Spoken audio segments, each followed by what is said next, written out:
de casa. É, né? Que bom. A gente acusa, né? Então, pode colocar o primeiro, por favor? Tem duas figuras ali que são emblemáticas demais para nós, quando a gente pensa no serviço social e antirracismo. Essa costa, que eu acho que agora já está bem popular no nosso meio, certo? Todo mundo sabe o que é sankofa? O que é? Quem pode ajudar? O que é sankofa? Não? É aquela ave ali. Então, eu vou falar rapidinho o que é sankofa. Para mim, é um dos símbolos mais emblemáticos que pode existir para traduzir o que a gente vem construindo no Serviço Social Brasileiro e na luta antirracista como um todo. A sankofa, ela é uma adinkra. O que é uma adinkra? A gente tem um alfabeto. Em África, existem milhares de formas de expressão de linguagem, inclusive linguagem escrita, porque aquilo ali, ao contrário do que os europeus dizem, é uma forma de escrita, certo? Só que, pelo apagamento, ninguém conhece as adinkras. Depois vocês olham na internet, tem uma mais linda que a outra. E tem muito significado. Por quê? Porque é um desenho, ao contrário da linguagem que a gente aprende alfabética, né? Que para formar uma palavra você tem que ter um monte de símbolo. A adinkra, ela fala não só de um símbolo, mas um símbolo cheio de significado. Vamos para o significado agora da adinkra? Essa está customizada, mas tem 4 diferentes ali. Vocês estão vendo a bordinha dela? Toda vez que vocês virem aquilo ali, vocês saberão que é uma adinkra. E tem o mesmo significado. É um pássaro que está projetado para frente, com a cabeça para trás, e percebe que tem um ovo que ela segura no bico. O que significa isso? É olhar para frente sem esquecer de onde que veio. E mais, é pensar que tem futuro, mas o futuro é o presente. E o presente é o cultivar do ovo. Todo mundo aqui vem de um ovo, né? Então, cultivar o ovo é cultivar no presente a possibilidade de futuro. O ovo é uma possibilidade. O que ele vai ser, não dá para descobrir agora. Mas ele precisa ser cultivado. E cultivado de que forma? Pensando que vai ter um para frente, mas sem perder de vista o que já aconteceu. Bonito, né? E incrível. Naquele cantinho, deixa eu falar assim, eu não faltei o jardim da infância. Na esquerda, na parte de baixo, e na direita, na parte de cima, vocês já viram isso milhares de vezes. Aonde? Tem colega balançando a cabeça ali. Nos portões, nas janelas, né? Porque falavam que os negros escravizados não tinham tecnologia. Só que eles eram os principais ferreiros, né? De tradições das mais diferentes etnias, dos mais diferentes grupos, que a África não é um país, e que tem uma riqueza linguística, cultural, espiritual, que é fantástica. E mais, que não separa o ser humano da natureza. Então, o medo branco é o medo do capitalismo. É o medo do capitalismo, de no capitalismo as pessoas se reverem e descobrirem na história que não foi sempre assim. E que ainda não é somente assim. Então é a possibilidade da contradição também. Eu gosto demais dessa sankofa, porque ela traduz isso tudo. E a gente lá em 2017, na nossa gestão, quando eu fui presidente da ABEPS, com um grupo muito bacana, aliás, só tem gente bacana na ABEPS, né? Desde sempre, eu acho. A gente escolheu a adinkra como símbolo da formação antirracista, né? Que foi uma gestão que priorizou o debate das relações étnico-raciais. A gente lançou os subsídios para o debate da questão étnico-racial no serviço social, que tem essa sankofa como marca, e essa gestão que priorizou, e desde então e antes também já estava rolando o debate, né? Mas que a gente acentuou, e agora nessa gestão prioridade, inclusive o mote principal, é a formação antirracista. Tanto que teve a BEPS itinerante, a Oficina Nacional, agora o EMPES, todo esse debate. De novo, a Sankofa vai aparecendo. Vocês têm visto bastante a Sankofa, né? Nas nossas coisas. Então, eu tenho muito orgulho, né, da gente ter conseguido trazer a possibilidade de uma ação concreta e que tenha um significado tão importante para todo o povo, população negra e africana, que reconhece na Sankofa seus próprios passos, né? Muito bacana. E do lado de cá, essa todo mundo conhece, né? Qual a imagem que tem ali? Não ouvi. Perfeito. Mas o quê? Como que isso virou serviço social? O segundo da campanha, né? Então é isso, gente. Punho cerrado. Punho cerrado contra o racismo, o machismo, o sexismo, a homofobia e todas as formas de eliminação e extermínio da vida provocadas por essa forma social capitalista. Pode passar, por favor.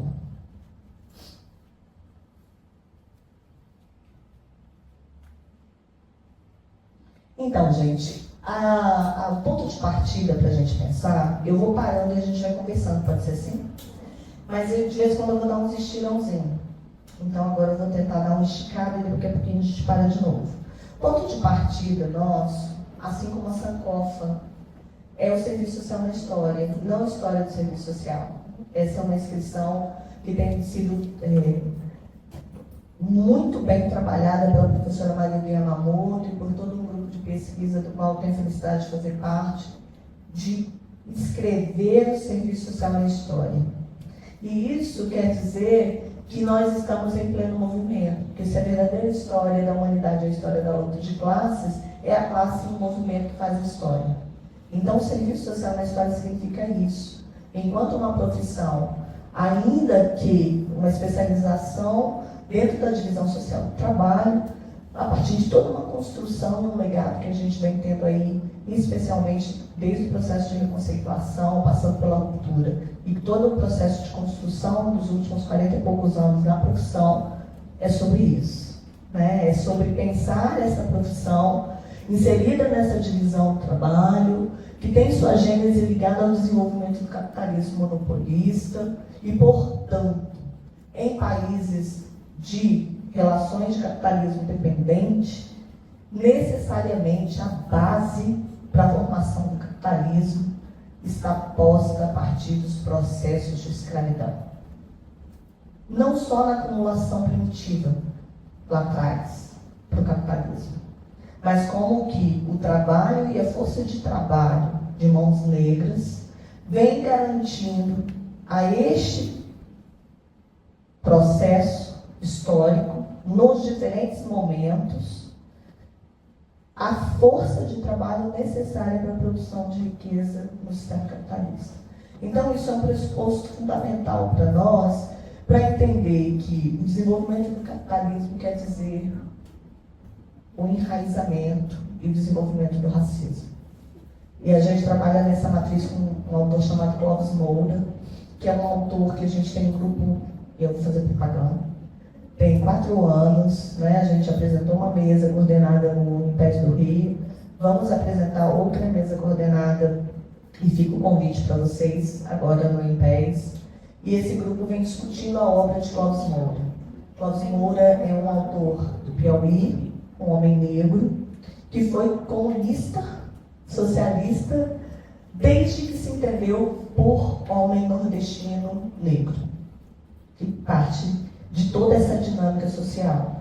E Clóvis Moura tem um textinho que eu acho que, assim, primeiro período, todo mundo tem que ler.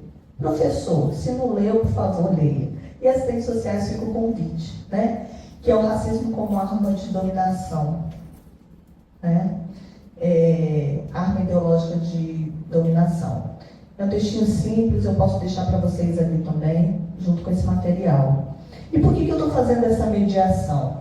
Porque para nós, pensando o serviço social na história, as transformações e o movimento entre as classes, ele é fundamental para a gente entender onde a gente está se situando no pedaço. Nós não tomamos parte de um lado, mas esse lado é sempre estático. A mesma organização e forma que a classe trabalhadora tinha lá nos anos 40 é a mesma de hoje? Dos anos 80 é a mesma de hoje? As configurações do mundo do trabalho se alteram e ao alterar essas forças produtivas, o conjunto da classe também é impactado com ela. Então, se a gente quer ficar atento e forte ao movimento da história, nós precisamos situar onde está a classe trabalhadora em cada momento da história, inclusive nós, enquanto classe trabalhadora, é onde está nosso trabalho, né? Continuando ali, é um legado da renovação crítica, que está atrelado esse processo na pesquisa que a gente vem desenvolvendo, numa pesquisa de rede internacional, uma pesquisa em rede, que tem aí 18 países e pelo menos 60 e tantos profissionais.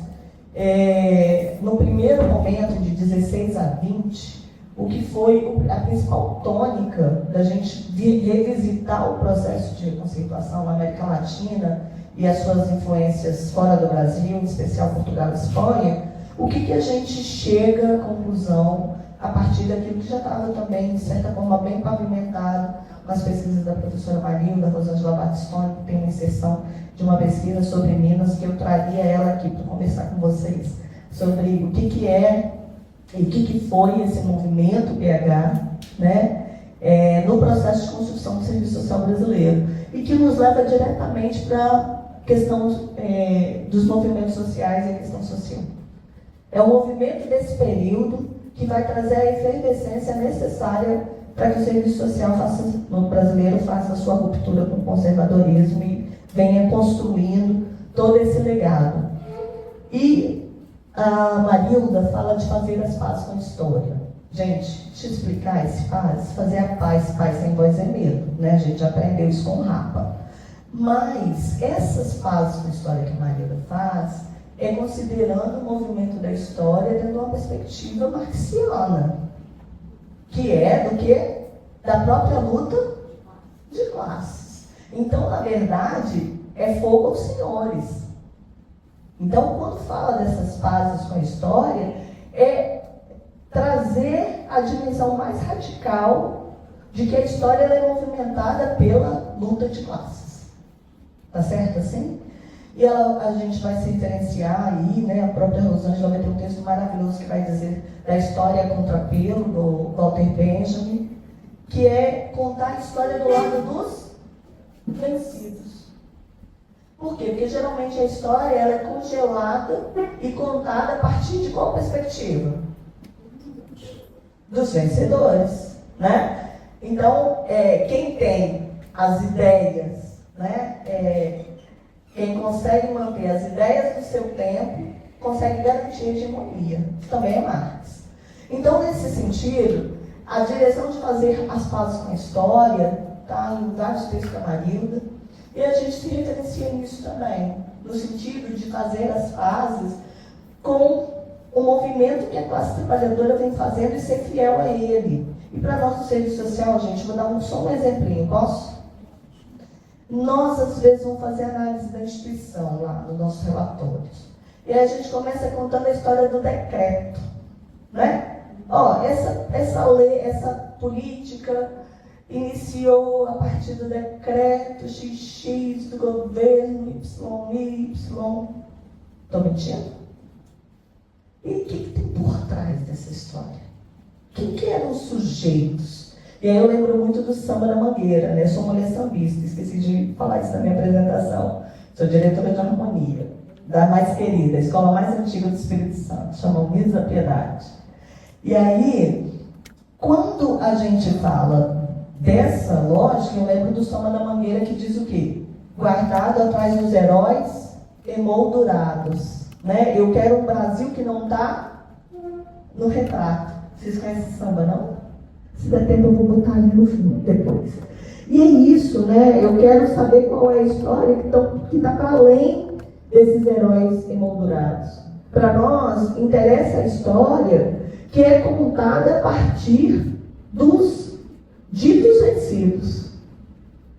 Tanto que o nome do enredo é História para Ninar Menino Grande, não é para ninar menino grande, como diz a Conceição Evaristo, né? Nosso sonho, nossa voz é para romper com isso e, na verdade, atormentar aqueles que dormem, né? E aí, continuando isso, essa é a direção, então, da construção dos fundamentos dessa profissão. E aqui, de novo, essa consta, que é o quê? É pensar toda essa construção de trazer mais vigor no nosso debate sobre os sujeitos sociais, mas os sujeitos sociais dentro de uma perspectiva crítico-dialética, marxista. Por quê? Porque os sujeitos sociais estão na moda, ou não? Sujeito social não, os indivíduos estão na moda. A individualização, a subjetividade. Não é à toa que na Rede Globo as principais mocinhas da novela são agora como? No protagonismo, né? Aonde mais? Em propaganda do Itaú. Propaganda de que mais? Da Natura. O que mais? Onde mais? Isso mais? Nos jornais. E aí, agora está tudo resolvido, certo? Temos representatividade. Tudo certo. Então, estamos superando o racismo? Estamos superando a questão racial, étnico-racial? Por que não, gente? Está legal. A favela venceu. Não? Não venceu? Hã? Não? Não venceu. Eu costumo falar que essa geração da lacração e do tombamento esqueceu de uma coisa, que a lacração ainda mais permanente é, infelizmente, do saco preto, saindo das periferias. E o tombamento são dos mesmos corpos das mulheres pretas, que desde 2010 vem tendo decréscimo dos feminicídios. No entanto, quando fala de mulheres negras, ou seja, pretas e pardas, de acordo com o IBGE, esse percentual aumenta. Isso quer dizer alguma coisa para nós, ou não? Deixa eu cumprimentar meu presidente ali, Claudinho, fazer passar vergonha, nosso ex-aluno, Petiano. Cria de Minas, mas foi lá do Espírito Santo, não foi só tomar banho na praia, não. Então, pode passar, por favor. Então, aqui a gente está entendendo que é a Sankofa, né? A Sankofa que não joga fora o legado da profissão, não joga fora os seus fundamentos, não joga fora a crítica radical, pelo contrário, faz pulsar isso tudo. E é isso que o debate das relações étnico-raciais vai trazer para nós no Serviço Social Brasileiro. E aí a gente vai começar essa conversa por uma parte que eu vou passar bem rápido, porque essa já está cansativa para vocês. Ou não? Não? O racismo é uma mera expressão da questão social? É ou não? Mas não tem microfone para todo mundo. Mas ela falou, vou dar a dica aqui, ela falou que é constitutiva da questão social. Por muito tempo a gente ficou, né, falando que era uma expressão da questão social. Por quê? Porque entendi o racismo como um tema. Entendi a dimensão do racismo enquanto uma questão que não é inerente ao processo de desenvolvimento do próprio capitalismo, né? E isso em função de não levar em consideração alguns aspectos no debate, no campo dos fundamentos, justamente também por conta do próprio racismo acadêmico, por conta do próprio racismo na sociedade, do elitismo das universidades e de todo o processo de apagamento e silenciamento desse debate que é extremamente estratégico para a classe trabalhadora, mas também é muito mais estratégico para o capital fagocitar esse debate e transformar ele num grau menor, em algo menor, em algo que pode ser secundarizado. Então, o Márcio Farias, que é um camarada que hoje está na PUC São Paulo, na psicologia, ele tem uma tese, e um dos textos dele que eu mais gosto é que fala de marxismo adstringente, onde ele vai fazer a crítica tanto a esquerda contra a direita e o pensamento pós-moderno. Está numa revista de 2017 do Cidadania Social. E aí, nesse texto, o Márcio vai explanando para nós a importância de trazer o debate das relações étnico-raciais, compreendendo como ela é parte inerente desse processo de formação, não só a formação social brasileira, mas da própria constituição do capitalismo. E é isso que nos interessa conversar, né, gente? E é isso que nos interessa aprofundar. Então, gente, é uma temática isolada? Desculpa, está errada a interrogação. Mas só se trata de uma temática isolada? Não. Durante algum tempo já foi. E eu quero chamar a atenção desse item, embora esteja ali com a frase errada. Por quê? A outra justificativa, a primeira é que era secundária.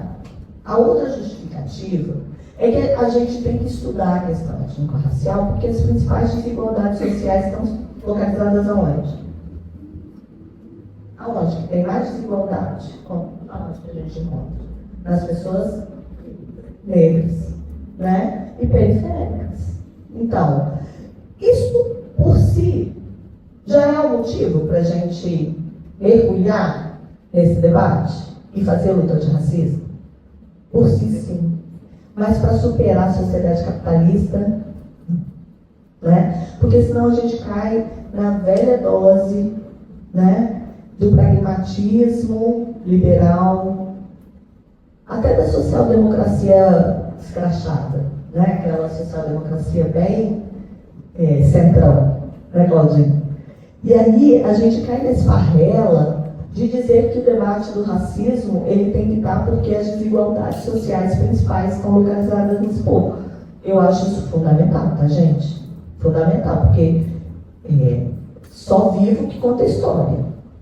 Né? Quem já morreu, até a sua história é apagada. Aí precisa até de quem está vivo para recontar a história e colocar aquela pessoa viva na história. Não é isso? Então, a dimensão das políticas públicas, elas são necessárias para garantir um mínimo de sobrevivência. Só que a gente tem que lembrar que no Brasil, nós não tivemos a fair state. Ah, que notícia ruim, né? Novidade nenhuma. E aí eu costumo dizer, que para mim não é brincadeira, mas é um trocadilho, de dizer que a nossa pátria é mãe solteira. Então não adianta ficar viúva de um marido que nunca existiu. O fair state, o Estado de Bem-Estar Social, por aqui nunca existiu. O que existe é mito da democracia racial. Então todo esse ideário que foi construído de uma projeção de um Estado que ia chegar para todo mundo, primeiro, a gente já descobriu que isso é mentira, né? O capitalismo não vai rolar. E quando se fala de população negra, a política de promoção da igualdade racial ela é necessária para a sobrevivência, né? Para um mínimo de dignidade. Mas só isso resolve a parada? É isso. Né? Então, não dá para pensar, então, só as assistentes sociais que lidam diretamente com a população negra que tem que mergulhar no universo do debate das relações étnico-raciais. População negra e indígena, né? Também que a gente não pode deixar de demarcar. Então, não é um tema, gente. Para mim, não é. Ela também se faz tema. Quando a gente pensa violência, quando a gente pensa juventude, quando a gente pensa organização das mulheres, né? São temas atravessados diretamente que tem a dimensão que precisa trazer a dimensão do racismo como algo inerente a ele. E eu também não gosto muito de transversal. Aqui vocês conhecem mais que eu. Como é que é a linha de trem? Como é que é uma linha de trem? Hã? Ela é paralela, não é? Como é que é? É assim que é a linha de trem? Hã? Não é? Não é assim? Ela encontra a mesma linha? Ela encontra uma linha com a outra. Faz um cruzilhado. Mas uma linha com a outra? Então, alguma coisa que é paralela e é transversal, ela corre do lado. Mas ela não é inerente.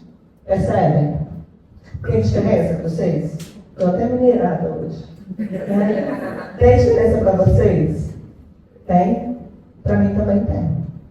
Então, por que eu estou falando isso? Porque isso vai tocar diretamente na gente mexer nas nossas próprias estruturas, do ponto de vista do debate radical de fundamentos do serviço social, de compreensão de uma ética a partir de um movimento da ontologia, do ser que se transforma em nada por conta do racismo. E por que não é somente transversal? Já disse, ele é constitutivo, vocês disseram, ele é constitutivo da questão social. A questão social não é o conflito capital-trabalho? Decorrência desse conflito? Sim ou não? Se eu tenho, de acordo com Clóvis Moura, eu acredito no pensamento dele, também, e outros também, mas ele tem uma máxima interessante, que para ele a luta de classes no Brasil não começou dia 14 de maio de 1888. Para ele, as classes fundamentais do Brasil, elas se constituíram a partir do primeiro momento que o primeiro negro raptado, escravizado, chegou aqui. Por quê? Porque a partir daí se constituíram duas classes fundamentais. Por isso o racismo é laval. É laval. Ele é entranha. E essas duas classes fundamentais é o quê? O senhor e o escravo. Certo? Então a luta de classes vai se fazer desde o momento que o primeiro negro busca liberdade.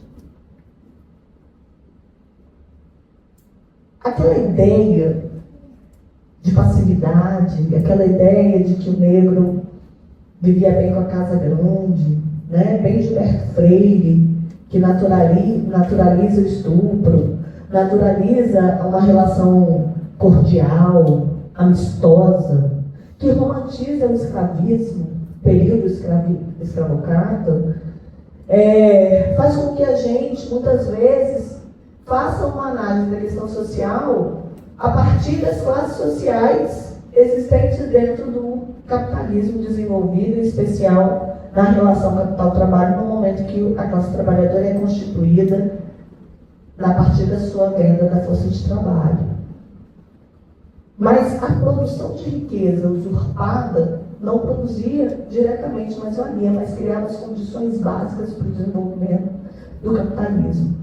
Então é por aí que a gente começa a contar a nossa história, articulando isso aos fundamentos e compreendendo que a dimensão do debate étnico-racial, ele não é importante só para a formação social brasileira.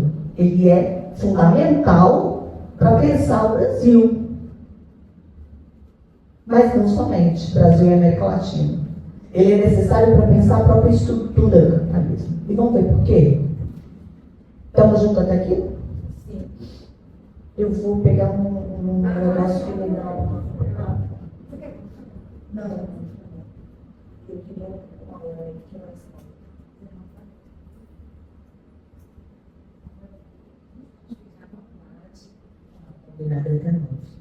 Então vamos lá. Gente, como que essas imagens batem para vocês? Pode falar. Pode ser um de cada vez, viu, gente? A sua tá grande. Vai lá, Luciano. Essa parte, que é a exposição, né, do corpo de uma mulher negra. Eu pensei nas outras. Alma de leite. Alma de leite. Alma de leite. O que acontece ali? Deixar de pegar o seu Filho da senhora, né? É isso mesmo, né? A Sarah Marshall foi uma negra escravizada da África do Sul e que foi para a Inglaterra. Ela foi raptada por um médico e o médico levou para que esse corpo fosse manipulado como se fosse um animal. E justamente por conta, sobretudo, da sua estrutura física e que assemelhavam, e o termo que eles usavam era mastodonte. Ou seja, o que é um mastodonte? Um elefante. Então, a animalização desse corpo, para mim, é uma das marcas mais perversas que o racismo pode ter. Por quê? Porque a Sara ficou 5 anos sendo submetida a toda malvadeza, a toda crueldade do ponto de vista sexual. Porque queriam provar que essa estrutura física da mulher negra fazia com que ela fosse uma ideia que até hoje é carregada. Da mulher com os quadris largos, que é fruto da objetificação, mas não somente. Vou usar um termo horrível aqui. A parideira, que não precisa de anestesia e até hoje é quem mais sofre de violência obstétrica. E a Sara, com 5 anos que ela estava na Inglaterra, ela morreu. E morreu de sífilis. Por isso ela é considerada a Vênus negra. A Vênus de doença venérea. E esse é o nome de um filme que eu nunca consegui ver. Nunca consegui chegar perto, assim, 5 minutos dele. E os restos mortais da Sara, eles ficaram expostos no Museu de História Natural da França, pasmem vocês, até 1974, ou seja, o ano que eu nasci. E num acordo internacional, o Mandela, em 2003, se eu não me engano, 2002, obrigada, conseguiu levar os restos mortais da Sara. Em 74 eles saíram da sala do museu, né, mas ficaram ainda guardados. E só em 2002 Mandela consegue, num acordo internacional, devolver o corpo da Sara para a terra de onde ela nasceu. Dispensa qualquer coisa mais, né? Isso é racismo. Isso foi o racismo científico. Isso foi o racismo biológico.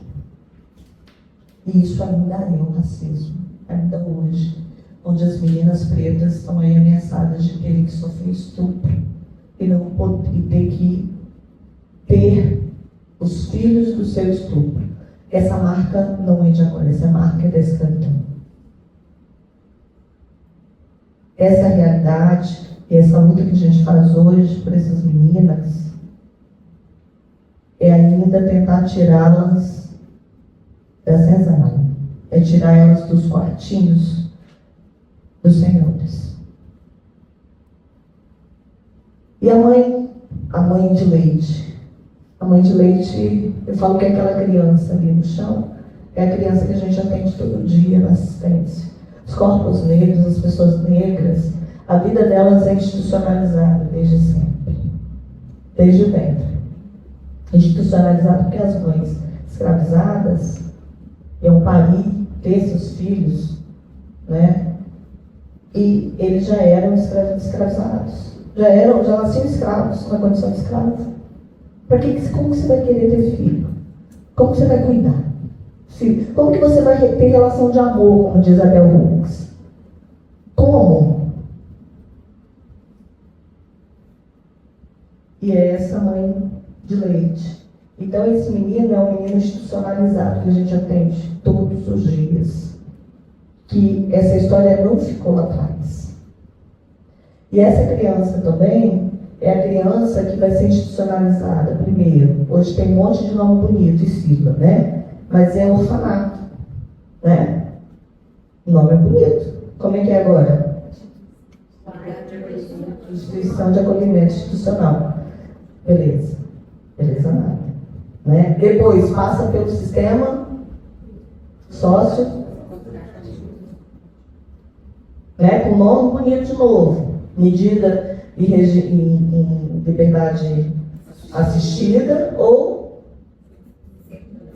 Viu como é que a ciência social sabe tudo? Né? Sabe as letrinhas todinha. Mas o que tem marcado ali? É esse menino. E é esse mesmo menino que depois vai ser encarcerado. E é esse mesmo menino que, se não for encarcerado, ou mesmo encarcerado, ele vai ser morto. Até quantos anos? 29 anos. É isso. Enquanto a mãe vai passear com o cachorrinho. E continua assim até a velhice, agora também, né? E vai passar pelos CAPs. Mas que, na verdade, são os antigos manicômios. Vocês estão percebendo como que as nossas lutas e bandeiras, elas estão relacionadas a uma dimensão do antirracismo, e tem que ter antirracismo na veia, porque vai acabar depois nas instituições de longa permanência, que são os asilos. Para os pretos, são asilos. Instituição de longa permanência é para quem pode pagar, que tem cuidado. Para quem não é, o maior exemplo vocês tiveram aqui em Minas, daquele documentário horrível que se comparava isso. Então, gente, vocês estão entendendo? Barbacena, né? Olha isso. Lá no Espírito Santo, a população carcerária, há menos de 10 anos atrás, ficava em contêineres. Contêineres. Instituição para menino era lodo e mofo. E aí vai falar que é para promoção, reintegração, essa coisa toda. Vocês estão percebendo? Que na saúde, na educação, na moradia, na assistência social, nos movimentos sociais, a nossa luta precisa ser atravessada pelo debate na real sobre o que é racismo. Porque a gente não adianta ficar transformando vida de preto em número. Porque número só vai mudar o nome do governo e o ano. As nossas pesquisas, não adianta a gente ficar reproduzindo. Não posso nem xingar porque tem transmissão que grava. Né? Mas traduzindo é isso. Falar da luta antirracista é falar, sobretudo, da possibilidade que a gente tem de se olhar e dizer: vamos tacar fogo em tudo. Vamos romper e vamos virar esse negócio. Bem, o Wilson das Neves, o dia que o morro descer é nosso carnaval. Se a gente tem uma perspectiva emancipatória de transformação dessa realidade, essa realidade só pode ser rompida a partir de um anticapitalismo radical e que está atrelado a um antirracismo igualmente radical e um anticapitalismo igualmente radical, assim como a questão do sexismo, de todas as formas de reprodução da exploração na forma da opressão. Continuando aí, que eu já estou estourada no tempo, pensando até onde eu preciso chegar. Mais imagens. A redenção de campo, vou passar rápido. Essa todo mundo conhece. É sobre o branqueamento da população. E que aí diz da mestiçagem. Gente, esse papo também que no Brasil todo mundo é um pouquinho negro, por favor, tá? Vamos superar isso. Feio, tá? Isso é feio pra caramba. E outra, ninguém tem que ter vergonha de dizer que é branco. Tem que ter vergonha de reproduzir racismo e exercer branquitude. Beleza? Essa parte está apaziguada entre nós. Ninguém vai ficar ofendido, né? Quando a gente falar de branquitude, quando a gente falar dos brancos, quando falar dos europeus, ninguém vai ficar ofendido. Né? A gente está entendendo o quê? Que a branquitude é um sistema de comportamento moral e político, do qual até nós, pessoas negras, reproduzimos a branquitude, inclusive muitas vezes para sobreviver, para tentar ser aceito. Usar nosso branquinho não é fácil, né? Sustentar a vida, sobretudo de quem é mais retinto nesse país, é um alvo no peito, Luciana. Então eu te respeito demais e respeito as minhas companheiras pretas, mas também nos reconhecer enquanto parte da população negra, sendo mulher parda, que é de acordo com o IBGE, mas que foi uma luta histórica do movimento negro. Por quê? Porque no Brasil o apagamento Eu costumo falar que a gente que se encontra nessa categoria de negros, nós somos aquela criança ali. Ou até a mãe dela. A gente é fruto do estupro. A gente é fruto da violência. Mas nem por isso a gente tem que negar a nossa negritude. Tem um pesquisador que chama Fábio Nogueira, e recentemente ele é um dos autores que vem discutindo também com Clóvis Moura, mas também o Clóvis Moura, ele também tem feito todo um movimento sobre o marxismo negro. Né? A editora Dandara é uma fonte importante, né, para a gente ter uma editora preta que tem lançado essas coisas. E o Fábio da Bahia. E aí ele contou rapidinho uma história, mesmo estourada no tempo, eu vou dividir com vocês, que eu achei interessante para demarcar essa coisa do que a miscigenação faz com a gente. Né? Na Bahia, a maior parte da população se classifica como? Negra ou branca? Negra. É o país mais negro do Brasil. Vamos para o sul. Não vou nem pegar aqui nossa meiuca, não. Vamos lá para o sul. A maioria é o quê?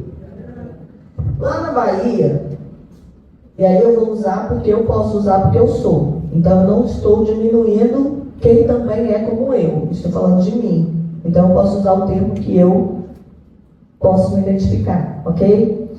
Lá na Bahia, eles vão falar do sarará ou do pardinho. É nós. É nós. Então, o que a branquitude baiana faz, e a elite? Põe o chaveirinho aqui embaixo do braço e diz: você é branquinho, você é branquinha. Por quê? Porque eles são minoria. Então eles precisam de volume. Entende? Naquilo que eles precisam de volume, eles consideram os pardos como os sararás, né, da pele mais clara, como branco, para poder aumentar o volume deles. Agora, quando a gente vai lá para o sul, o que acontece? Rapidinho. Por quê? Porque lá eles são maioria, então eles precisam de alguém para fazer o serviço da casa. Lá eles precisam de alguém para limpar o chão. Lá eles precisam de alguém para trabalhar nos serviços gerais. Eles vão querer nós na universidade? Você acha? Então, vocês estão entendendo a lógica perversa do racismo?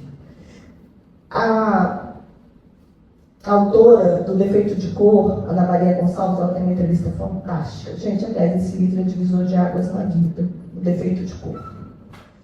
Ela tem uma entrevista naquele Roda Viva e ela fala bem assim que o racismo usa a parte da população negra, lida como parda, com muita conveniência. E às vezes nós também, no exercício da branquitude, a gente também se vale das conveniências. Só que na hora que o sapato aperta, a gente sabe quem a gente é. Né? E aí é isso aqui, a redenção de campo. Que são os mitos que vão sendo formados para dizer que no Brasil não tem racismo. É verdade? Tem uma pesquisa que é feita pela ONU, que começou no início dos anos 2000 e que vai até hoje. E aí pergunta assim: você é racista? O Brasil é um país racista? Sim. Me explica isso. Né? Explica isso. Explica. Mas o racismo não é só um sistema moral, entende? Ele está na entranha dessa sociedade. Ele foi constituído enquanto um projeto de nação. Daí o eugenismo, o higienismo, a eugenia.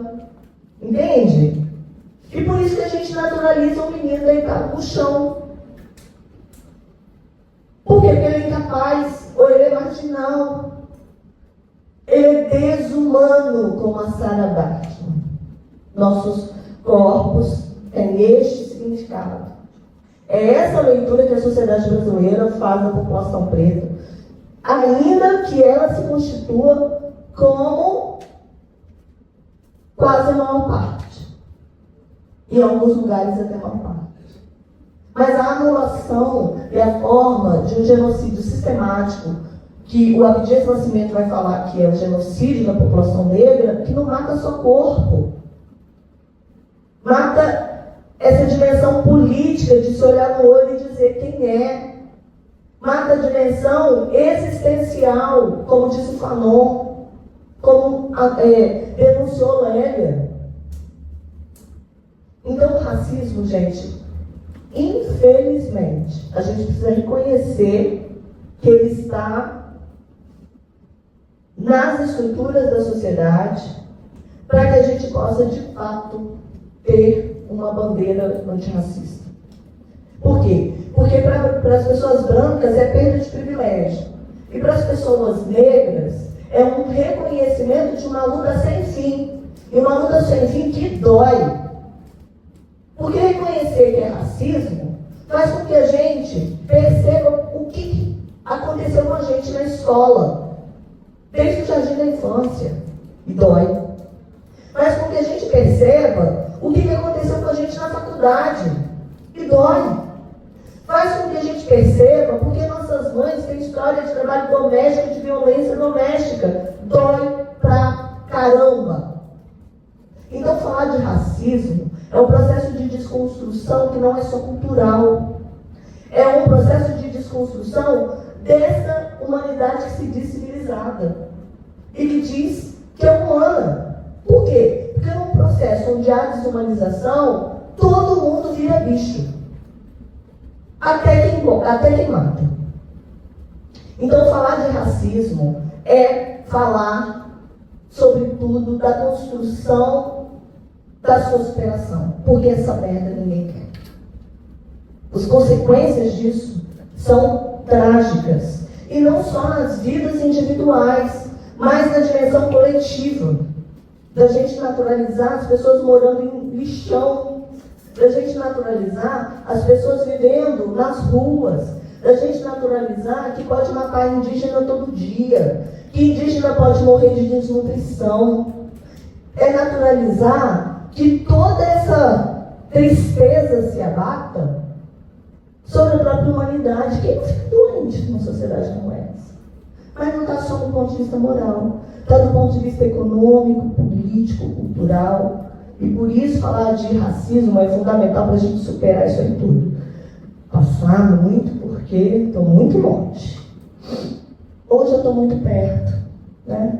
Às vezes os passos são esses. Às vezes é chegar até onde dá e deixar os outros passos para continuar depois. 1530, já falei disso. Tem algumas questões importantes, mas também tem as construções das contradições, como diz Clóvis Moura. Lógico que o malismo foi em 1530, mas o início lá, desse processo de desumanização conveniente com a modernidade, conveniente com o desenvolvimento do capitalismo e do escravismo moderno. Tá? Pode passar. 1987, revolta de Canudos, as cabeças cortadas, 1897, para levar para a delegacia para mostrar o quê? Que a maioria era assassino. Por que eram assassinos? Porque tinham traços negróides. E aí o racismo científico fazia com que os delegados cortassem as cabeças, levassem para a delegacia e lá iam medir os crânios, lá iam ver as feições. E Antônio Conselheiro, ainda que nos sertões, de novo, Clóvis Moura, ele retrata Canudos, mas Canudos como se fosse um processo psicodélico, né? De um monte de gente fanática, não é isso? E é um grande romance. Por quê? Porque ele vai dizer que o nordestino é um Hércules Quasímodo. Gente, vocês sabem o que é Quasímodo? Eu tive que olhar no dicionário a primeira vez que eu vi. É corcunda. Olha isso. E que é um povo tão maltratado e que tenta sobreviver. Então, o nordestino é, antes de tudo, um sobrevivente. Bonito, né? Nordestino, acima de tudo, é um sobrevivente. Mas é um sobrevivente em que condições, Cláudio? De uma comunidade que ocupa um território e que faz quilombo, não tem nome de quilombo, Canudos, mas dividia terra. O povo plantava, o povo dividia, vendia. o excedente para sobreviver. Isso era Canudos. Antônio Conselheiro era um lunático. Aquilo ali acontece quando? Logo depois da suposta abolição, certo? Ovacionaram a princesa, mas com uma sátira nos escritos. E é Cosmola que vai falar disso, tem um livro chamado As Injustiças de Clio. Clio é o Euclides da Cunha, na intimidade. Né? Então, esse passar de 1897, 1930, a imagem ali da primeira liga, né, de pessoas negras, e embaixo a primeira mulher votando e logo sendo eleita. A mulher de cor branca, tá? Mulher branca. E aí a gente vai para os anos 2020, 2010, né? Era 10 e 20. O corpo da Cláudia sendo arrastado. Essa do ano passado, o menino preso no supermercado acusado de estar roubando. E esse tanto de tragédia aí que a gente vê. Eu costumo falar que se a gente pegasse horas no nosso debate e fizesse um obituário, a gente ia ter que ficar dentro do auditório pelo menos uns 5 dias. Maria Helena, essa semana mesmo, semana passada, a gente viu uma reportagem aqui em Minas Gerais, a história de um homem branco que pagou R$10 por pessoa em situação de rua, que era preso durante o cotidiano. Olha isso. E aí, como é que é o nome? Juliana, eu gosto de fazer uma reflexão quando tem essas coisas. Sabe por quê, gente? Em crise do capitalismo, as coisas só pioram, certo? Quando a gente acha natural isso, o próximo da fila pode ser você. Entende? Hoje, pular por cima dos corpos negros significa que é uma sociedade que está aprendendo a viver de morte. É uma sociedade que aprende a pular por cima de corpo. E corpo, dependendo da necessidade, vira corpo. Mais um. A pele preta é onde tem um alvo. Mas o próximo alvo, com essa cultura do ódio, já se estende para as mulheres. O Brasil é o lugar que mais mata pessoas trans. É para o capacitismo, é para o idoso, é para qualquer pessoa. E amanhã pode ser para qualquer um. Seja ele negro, seja ele branco. Não estou querendo fazer assim comoção, mas é para a gente pensar. Uma sociedade desumanizada é o humano genérico que perdeu. E perdeu em tudo. Por quê? Porque vai naturalizar pagar pela água, vai naturalizar achar que pode pagar pela saúde, achar que pode pagar para ter terra, acha que pode pagar para comer um monte de transgênico e morrer de câncer. Vocês estão percebendo que as relações, elas são dialéticas e contraditórias. Elas não são estáticas. Ainda bem, né? Mas vamos falar então mais um pouquinho aqui, adiantar, por favor. A questão indígena, ela também está nesse mesmo patamar, nesse mesmo cenário. Há um apagamento e um silenciamento da população indígena, principalmente para a gente que está fora disso. Mas indígenas em contextos urbanos já se organizam. A professora Marilda fez um levantamento recente para uma palestra no Panamá, que foi na conferência da FITS, e lá ela levantou cerca de mais de 700 organizações de populações indígenas no Brasil. Então tem um movimento de silenciamento de apagamento que também está em curso e que essa população é a população que se constitui hoje, junto com a população negra, não só nos quilombos, mas também nos diferentes territórios indígenas. E também são milhares, tá, gente? E aqui em Minas, com muitas especificidades, ou não? Com muito apagamento, mas muitas especificidades. Né? Nós estamos criando aqui daqui, né? Então, é esse povo que está sofrendo com esse monte de barragem prestes a desabar. E que vai ter consequência para todo mundo, que abastecimento de água é tudo nesses lençóis aí, ó. É tudo nessa mesma bacia hidrográfica, né? Rompeu aqui, crime ambiental de Mariana, o povo está amargando no estuário lá em Linhares, São Mateus, até hoje. Tem pesquisa que diz que a gente não deve comer mais de 300 gramas de peixe no Espírito Santo. Cláudio, sabia disso? Por semana. E aí a Organização Mundial da Saúde diz que tem que comer não sei quanto de peixe para ficar saudável. Olha que doido. Ou você escolhe o quê? O número, ou você escolhe a realidade quando você vai lá tentar tomar um banho e você vê um asfalto no chão. Porque é isso que o crime ambiental fez, né? É um asfalto no fundo do rio. Nem fundo, porque o Rio Doce está seco. Então é isso, gente, vamos passar. Por isso a questão étnico-racial, entende? Eu trabalho muito com questão racial, porque eu trabalho a partir da leitura dos fundamentos do debate. Mas se a gente quiser ampliar esse espectro, é a questão étnico-racial, do ponto de vista de que hoje os principais conflitos são étnicos. Palestina, a população migrante atravessando aquele oceano, tentando chegar em algum lugar, morrendo de barco, são os novos negreiros. E é sobre isso, né? Falar de relações étnico-raciais é falar da classe trabalhadora migrante de sempre. Mas hoje com fortes migrações forçadas, né? Muita migração forçada. Pode passar, por favor. Então, gente, eu tenho trabalhado a partir muito do que a Cris Sabino, né, nossa companheira, também vem desenvolvendo, de Minas, está lá em Santa Catarina. É também a minha perspectiva de quando acabar essa pesquisa sobre formação profissional, lá em 2026, 2027, meu próximo passo é voltar para o meu território, né, que é meu caminho de pesquisa de uma vida. E aí a gente vem trabalhando com as categorias, trabalho, terra e território.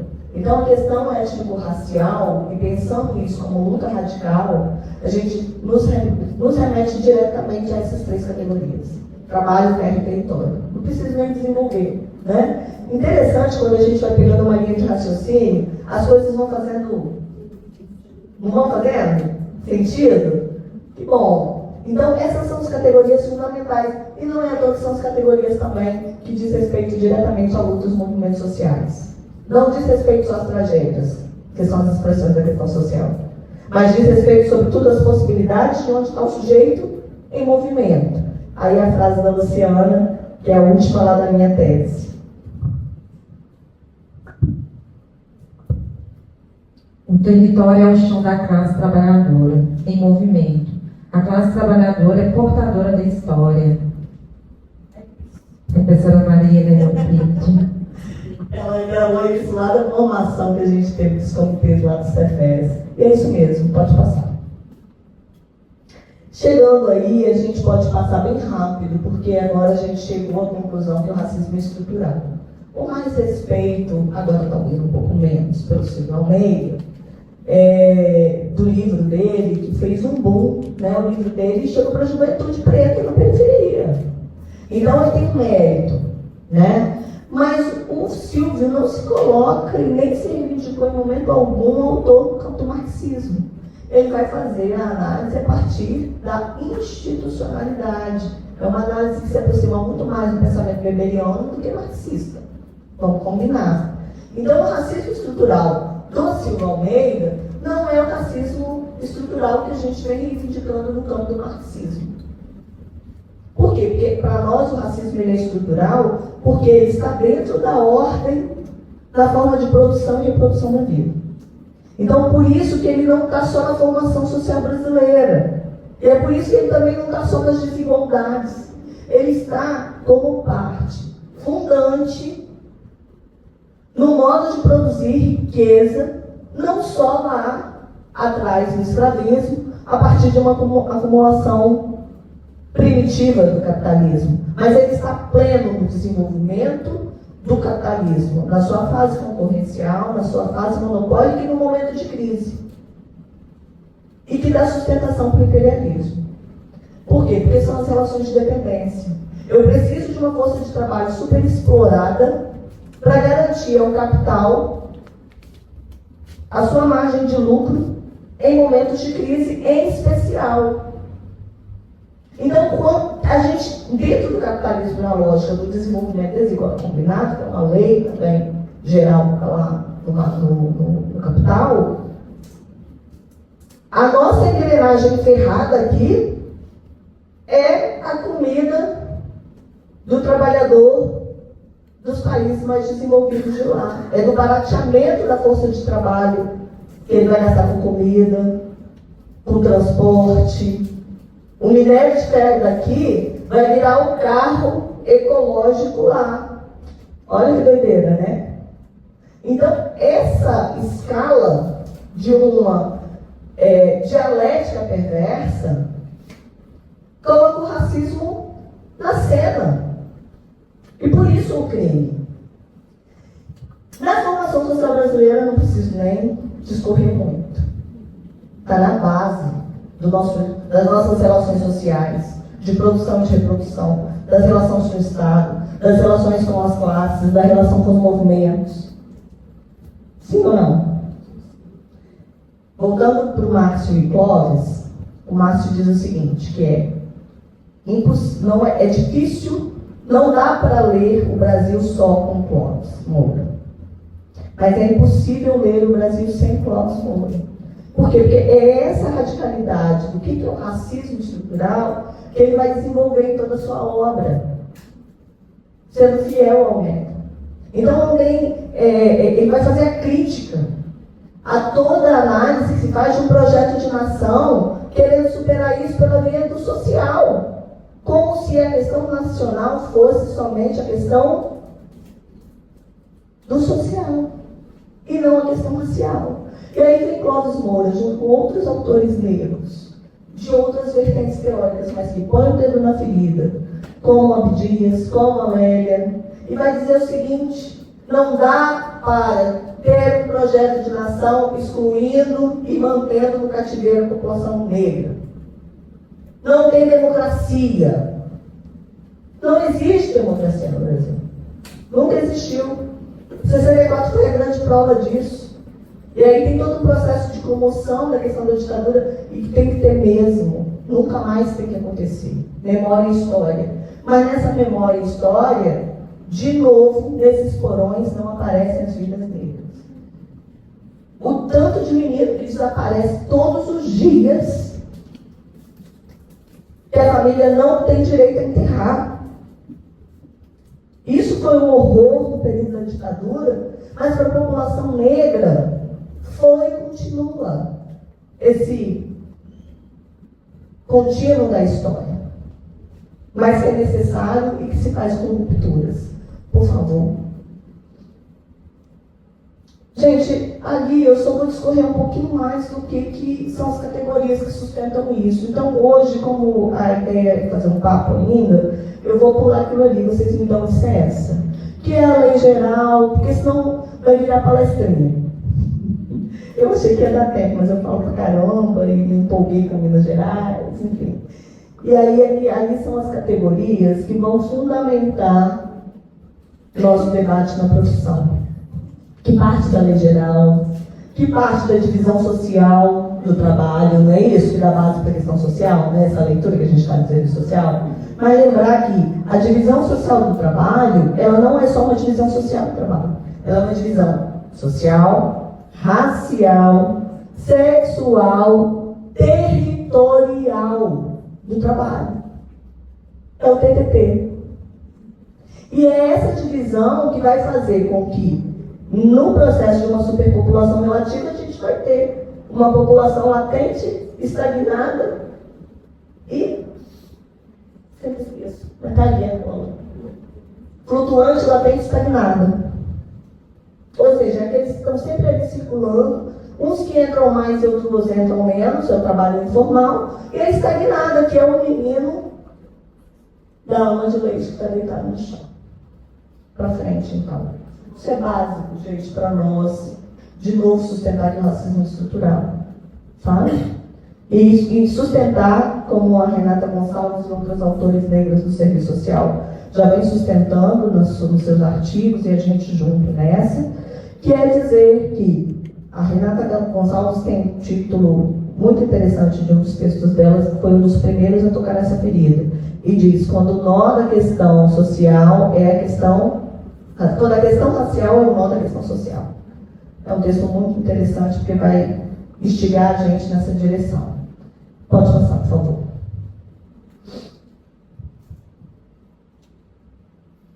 O que é o honesto disso?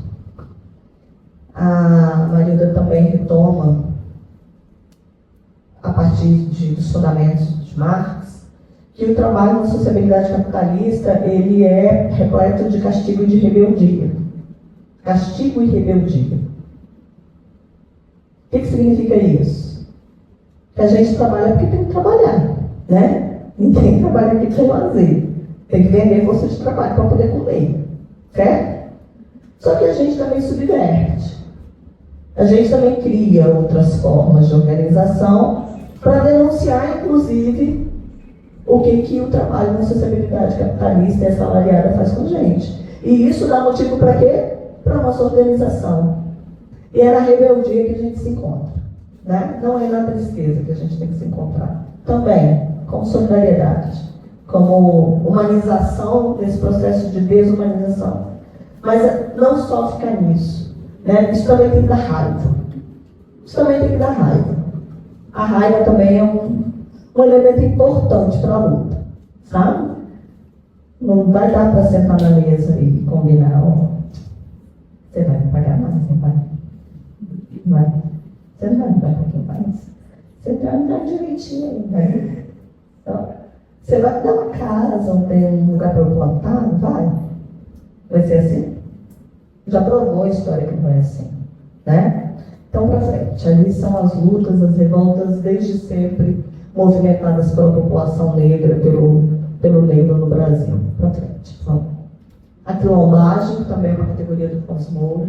E aí não é quilombismo, que é diferente do Abdias. Não vou ficar falando das diferenças, mas a quilombagem, para Clóvis Moura, é um ato político, é uma praxis. É a praxis negra. Quilombagem, ela é sempre, Cláudia. Quilombagem não ficou em Palmares. E nem é uma visão romântica de ideação de Palmares em 2023, da forma que era Palmares, nos seus quase 100 anos de resistência. Estão me fazendo entender? Mais ou menos, né?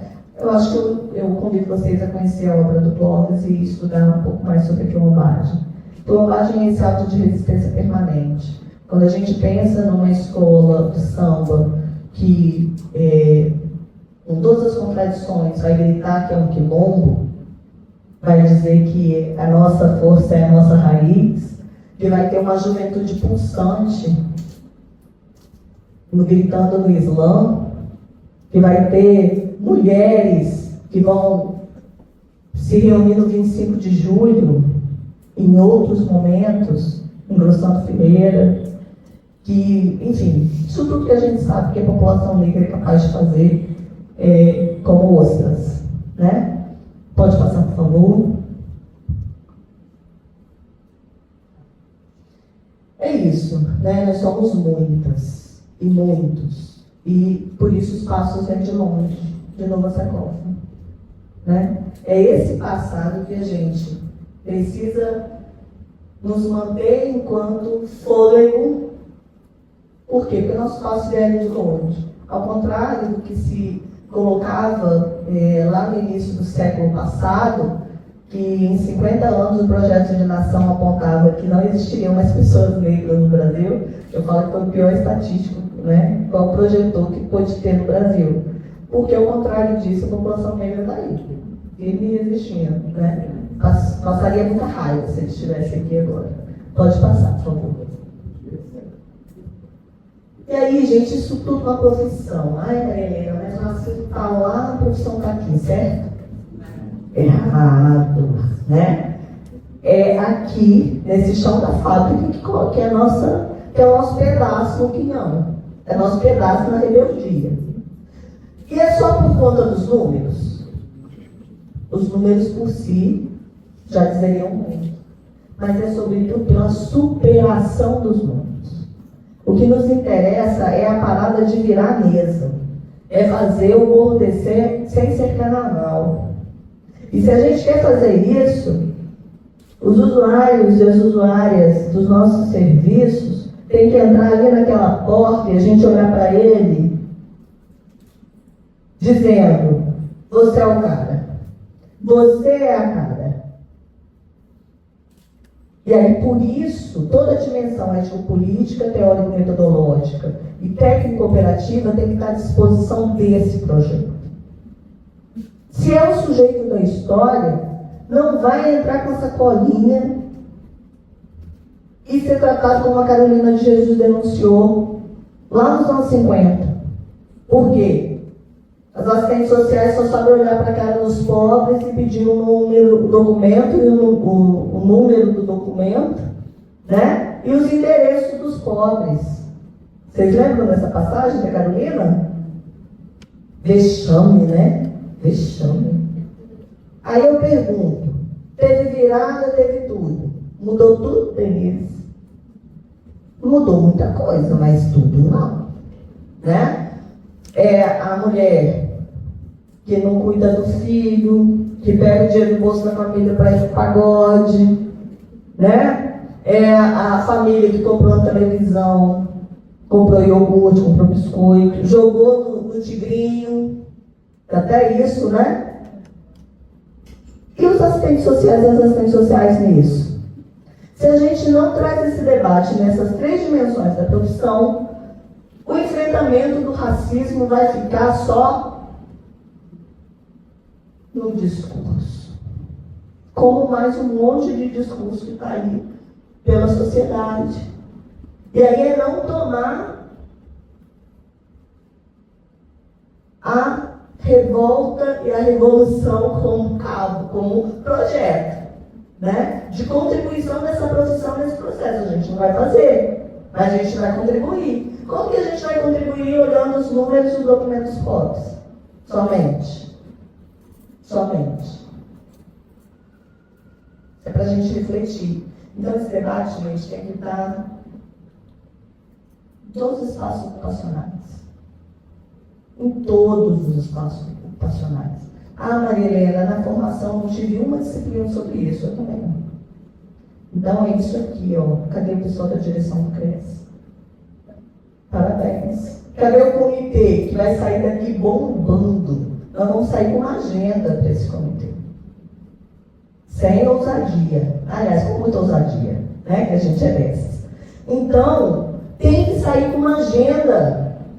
A política de formação permanente, priorizar isso, levar esse debate para tudo quanto é território desse mundão de Minas. Não é mundão do meu Deus, não, é mundão de Minas Gerais. São 870. Eu estou com muito pouco tempo, senão eu ia contar um caos sobre essa história dos 873 municípios. 853, estou até aumentando. Então, gente, essas três dimensões traz para a gente o antirracismo na veia.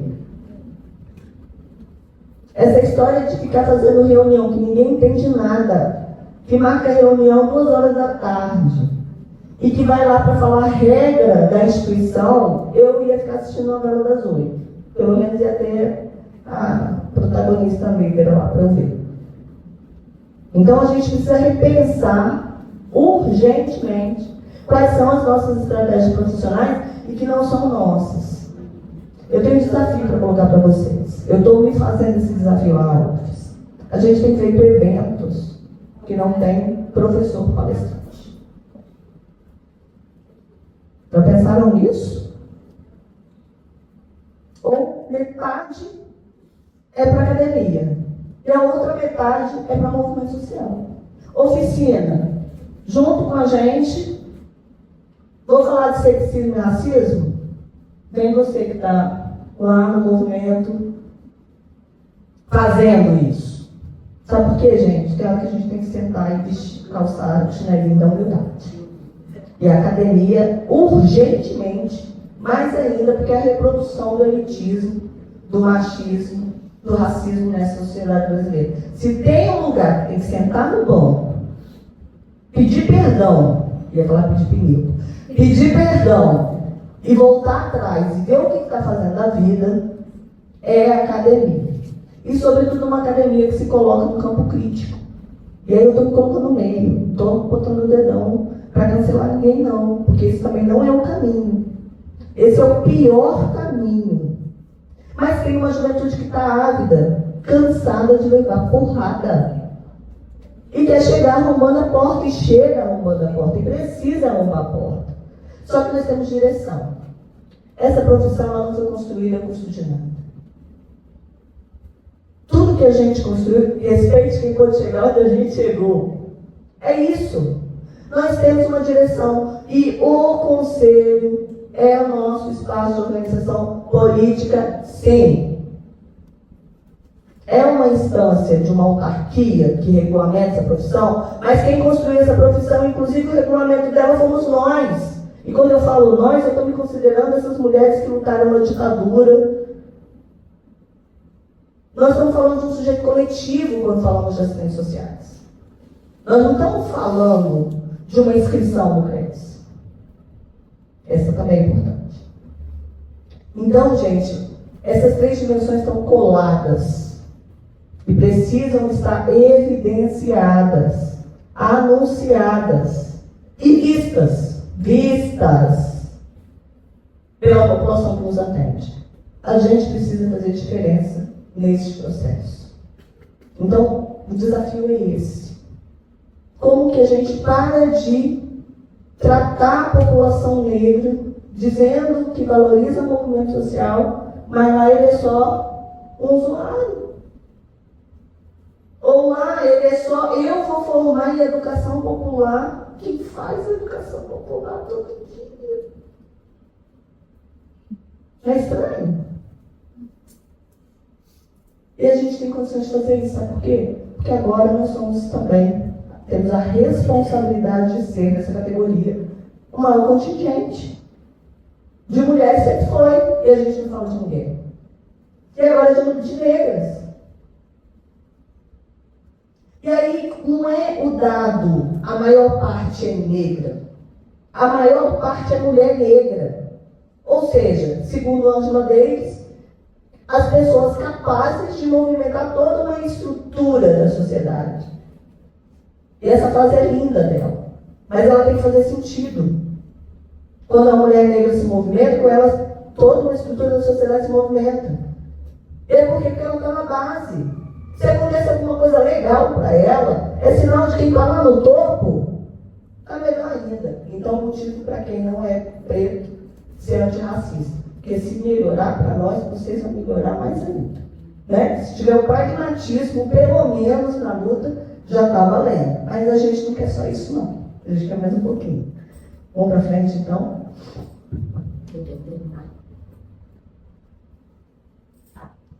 10 minutos eu tento. Olha, gente, aqui eu não vou demorar. Ali são os marcos para dizer, nosso passo não vem de agora. Né? Maria Helena, mas não tem nem a palavra negro no código de ética. Vamos mudar o código de ética? Aí de pouco. Né? Poupa. A gente já mudou a linguagem que foi necessário. Né? Se tiver que acrescentar para poder desmiuçar mais um pouquinho, a gente faz lá os encontros nacionais, quebra um pauzinho lá, mas a gente resolve, sem botar essa lei na boca do tubarão, de uma Câmara cheio de, pronto, falei, protofascista, né? Bancada evangélica, bancada da segurança pública. Vocês vão botar a lei lá para discutir tudo? Não, gente, vai com calma, né? Vamos mudar diretrizes curriculares, porque não está falando disso, daquilo outro. Gente, nosso debate, ele é também no campo da diversidade. Mas a gente não está falando da sopa de letrinha. A gente não está falando, me desculpa, tem gente que odeia quando fala assim, mas já falei. Não estou desqualificando, vocês estão entendendo? Eu não estou desqualificando. O que eu estou dizendo é que a gente precisa tirar o debate das vírgulas, do entre vírgulas, do entre parênteses, do entre aspas, e colocar no lugar que ele é, que é o lugar de sujeito da história. Então, nós temos mediação necessária com o código de ética que dialoga com isso tudo que a gente está falando. Não é isso? A capacidade de fazer a crítica e a autocrítica. Mas vamos jogar a criança com a água do banho junto? Não vai dar. Né? Por favor, mais um pouquinho. As diretrizes curriculares de 96, que a gente vai rapidamente falar um pouco mais dela. 2003, uma campanha nacional articulada ao movimento de mulheres negras.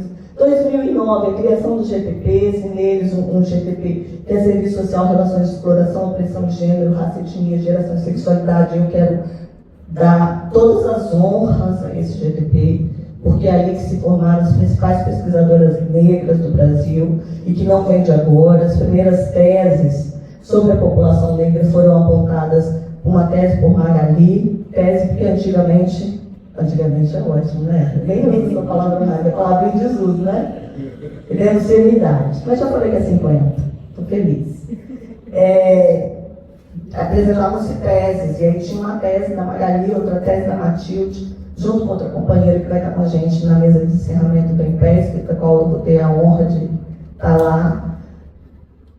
Falando disso, não é de agora, mas agora que está bombando, e não está bombando porque está na modinha, não. Sabe por quê? Porque o capitalismo está em crise. Quando o capitalismo está em crise, ou no esgotamento de qualquer modelo, de novo Marx, é onde toda a vileza do tempo fica maior. E aí Cláudio Moura, traduzindo isso, vai dizer: em cada momento histórico onde tem crise, aumenta o racismo.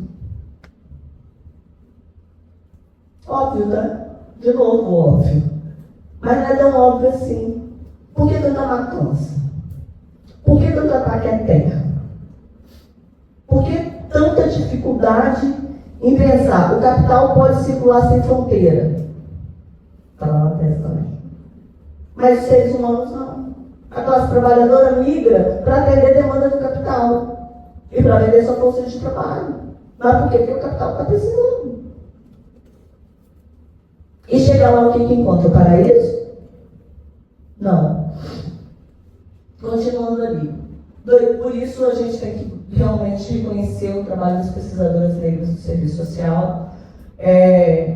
Hoje não dá para mais dizer que não tem bibliografia, que não tem nada produzido. Gente, é passar vergonha, no crédito e no débito falar isso. Tem a plataforma antirracista, que tem lá um monte de indicação bibliográfica. Tem um material que a Cris Sabino organizou lá no grupo dela, que é o Praxis, que eu sempre esqueço, mas é como se fosse um levantamento, gente, de todas as referências com resumo.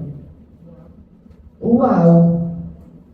Depois posso também dar um jeito de deixar aí com vocês do CRES, tá? 2010, o Encontro Nacional CETES-CRES aprova as ações afirmativas. Eu gosto de falar porque eu estava lá. Vocês acham que foi sopa? Vocês acham que foi facinho? Então, gente, mas todo mundo defende projeto ético político. A gente fala até rápido, né? Já tentaram? Quer dizer, troca de projeto ético político, né? Não foi fácil, tá? Não vou contar esse episódio, não dá tempo. Só para poder voltar de novo, né? É brincadeira. Passa mais um pouquinho. 2010, o IMPES já está lá. 2013, o Encontro Nacional intensificando as discussões da questão do aparato legal, que diz respeito à questão da raça, gênero e etnia. O IMPES 2014, fazendo aí a inclusão de temas das relações étnico-raciais, da questão da sexualidade na indicação dos currículos.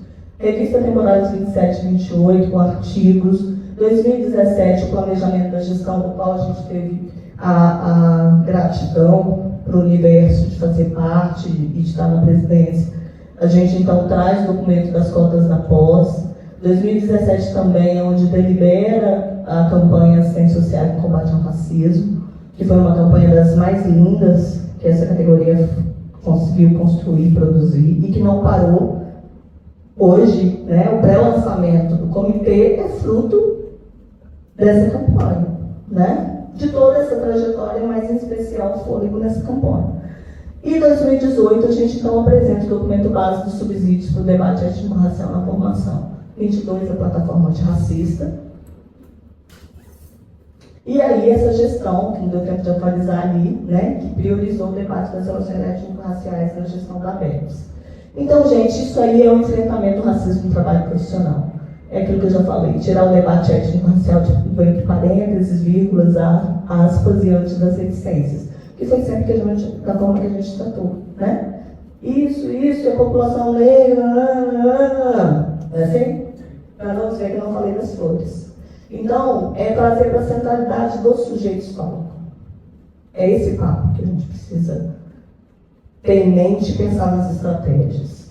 E aí, toda a questão, né, dos espaços socioocupacionais que a gente falou que é atravessado por isso, e eu posso passar num contexto, né, de meritocracia extremamente forte, de retorno vigoroso aí, e perverso de práticas higienistas em todos os espaços, em especial com a questão da população de rua e pessoas com saúde mental aí comprometida.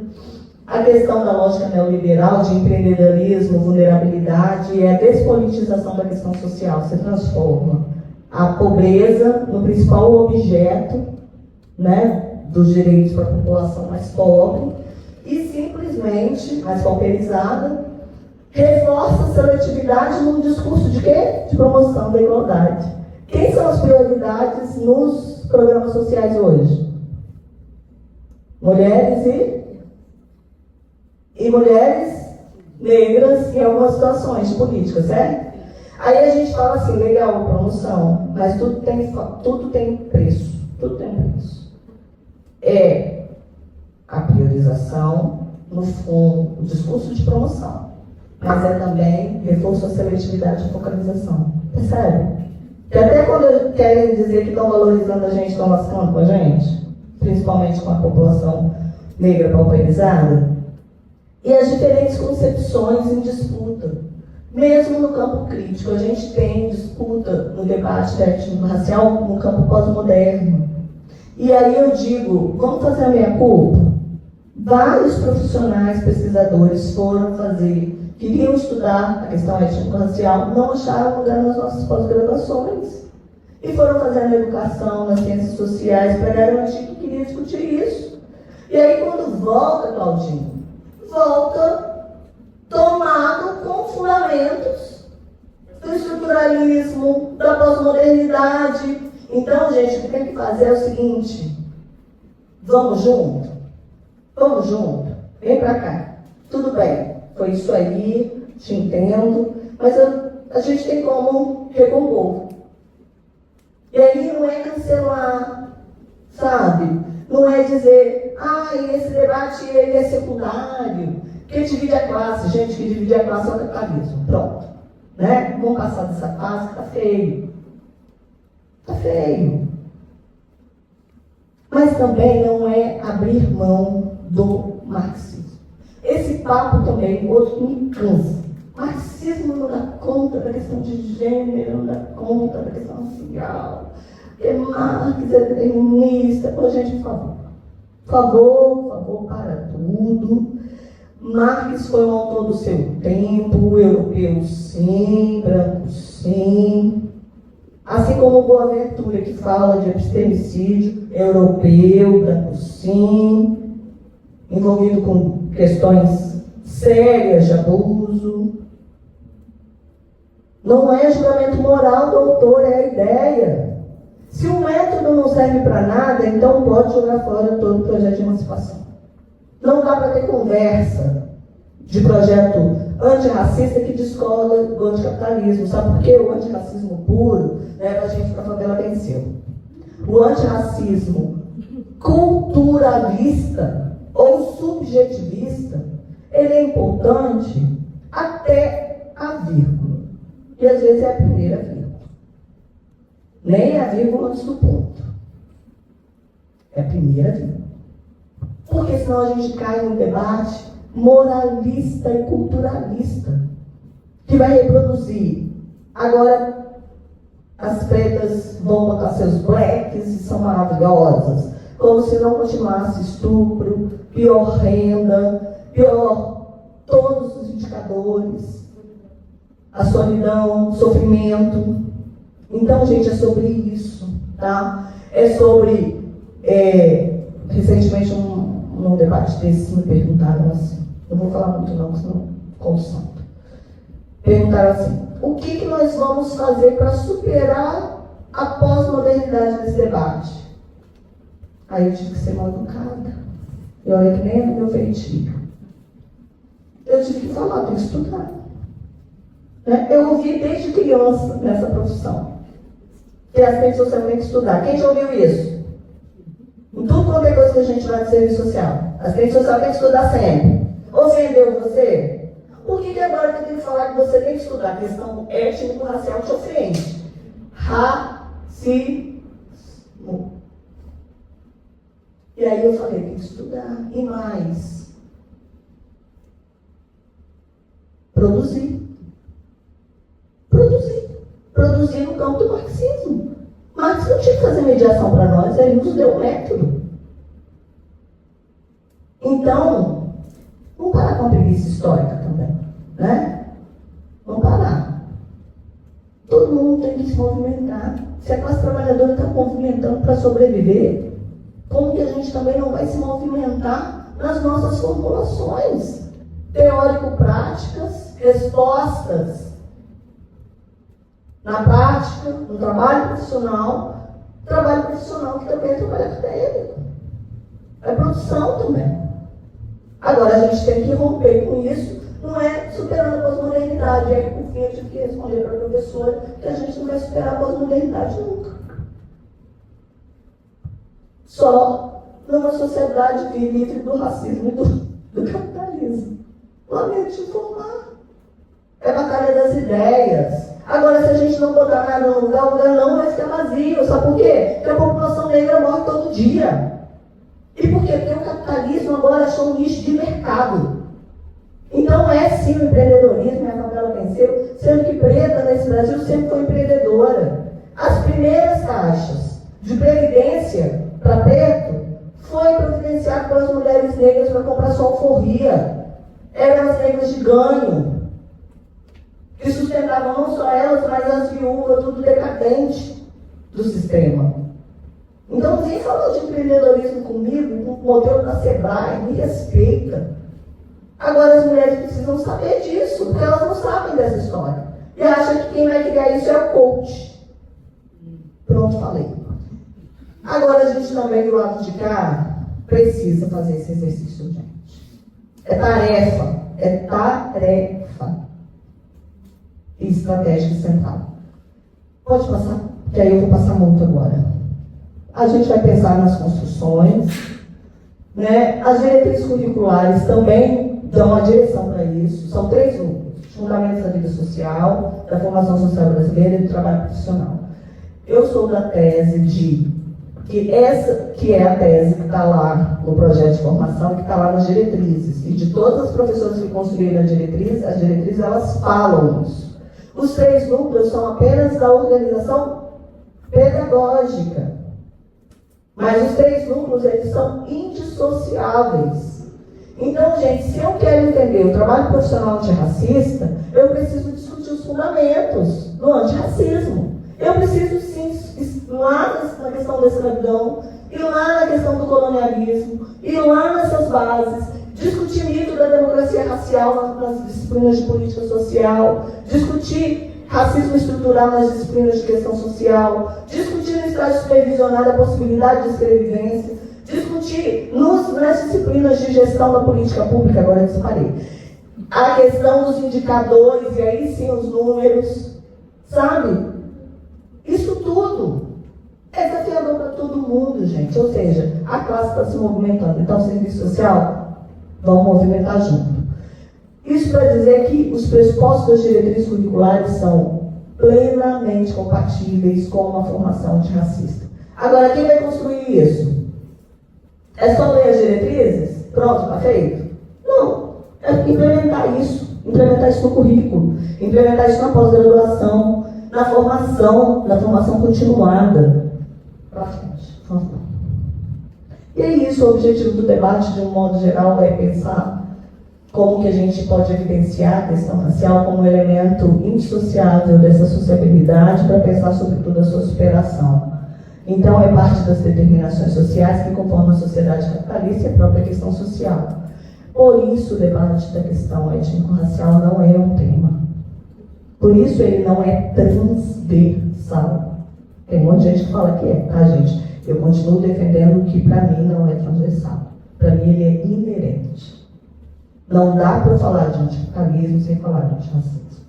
Não dá para eu falar de fundamentos da vida social sem falar da questão estruturante que organiza essa sociedade com base no racismo, como uma arma que não ficou lá no período da escravidão.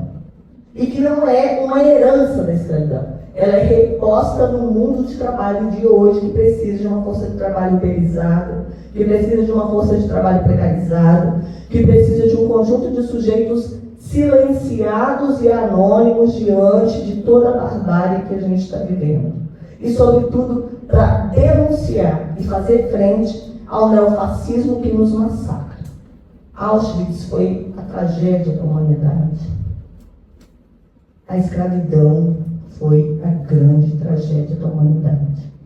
E fica continuamente atormentando as nossas cabeças e as nossas vidas. Parte para o final.